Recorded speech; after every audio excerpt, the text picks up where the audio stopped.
జై శ్రీరామ్. హిందూ బంధువులందరికీ వినాయక చవితి శుభాకాంక్షలు. ఈరోజు మనం జరుపుకునే గణేష్ ఉత్సవాలు కేవలం ఒక ఆధ్యాత్మిక పండుగ మాత్రమే కాదు, మన భారతీయ సంస్కృతి, ఏకత, భక్తి, జాతీయం అన్న భావాలన్నింటినీ కలిపిన మహోత్సవం. లోకమాన్య బాలగంగాధర్ తిలక్ మహాత్ముడు ఈ ఉత్సవాలను సామూహికంగా జరుపుకోవడం ప్రారంభించినప్పుడు ఆయన ఉద్దేశం ఒక్కటే, హిందూ సమాజంలో ఐక్యత రావాలి, విదేశీ దురాక్రమణదారులకు గొప్ప ఉద్యమం శక్తి రావాలి, సామాజిక చైతన్యం పెరిగి జాతీయం బలపడాలనే ఉద్దేశంతోనే గణేష్ ఉత్సవాలు ప్రారంభించారు. గణేష్ ఉత్సవాలు కేవలం ఒక పండుగ మాత్రమే కాదు, మన జాతి ఆత్మను మేల్కొల్పే శక్తి.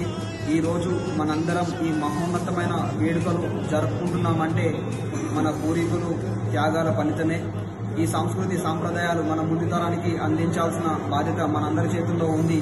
కాబట్టి ఈ ఉత్సవాలను భక్తి శ్రద్ధతో, ఆధ్యాత్మిక భావనతో, నియమ నిబంధనలు పాటిస్తూ జరుపుకోవాలని విశ్వ హిందూ పరిషత్ బైరందరూ పిలుపునిస్తుంది.